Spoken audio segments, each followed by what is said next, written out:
Good morning, everyone. We're here in Phoenix today.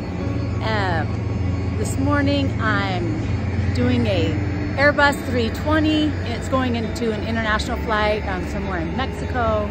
But I just thought I'd let you know, to kind of give you like a heads up of what I do as a crew chief when I come to my gate. So I'm here a touch early.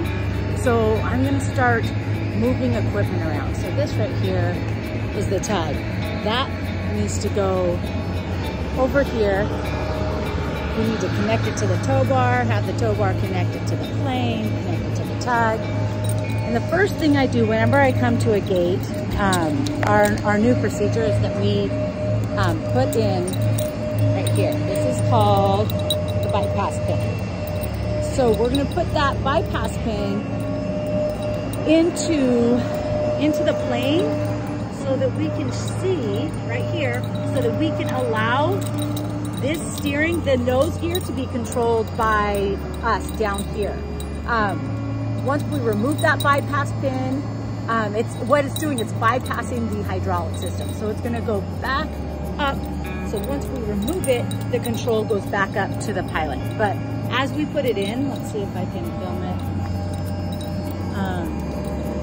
So this, we have to pull this lever this way, and then I'm gonna put it in that hole right there. Let's see. Sorry, I keep filming, but now that's in. We always double, triple check that all the time. That's super important piece, critical. So now that bypass pin is installed.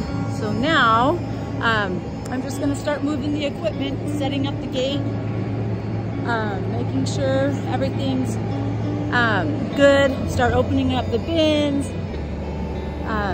getting them ready for the crew to come once they're here. And you can see right back here, it shows you the gate. It shows us the how much time it is until we leave.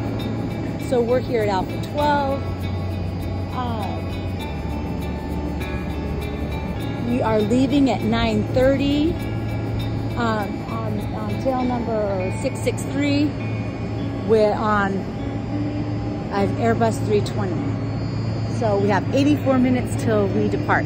So typically at about -60 is when we get our load plan from Dallas. Dallas is where we receive our load plan. If we have any issues or questions about it, we call them and figure things out. So, all right, I'll just start moving things around. Bye-bye.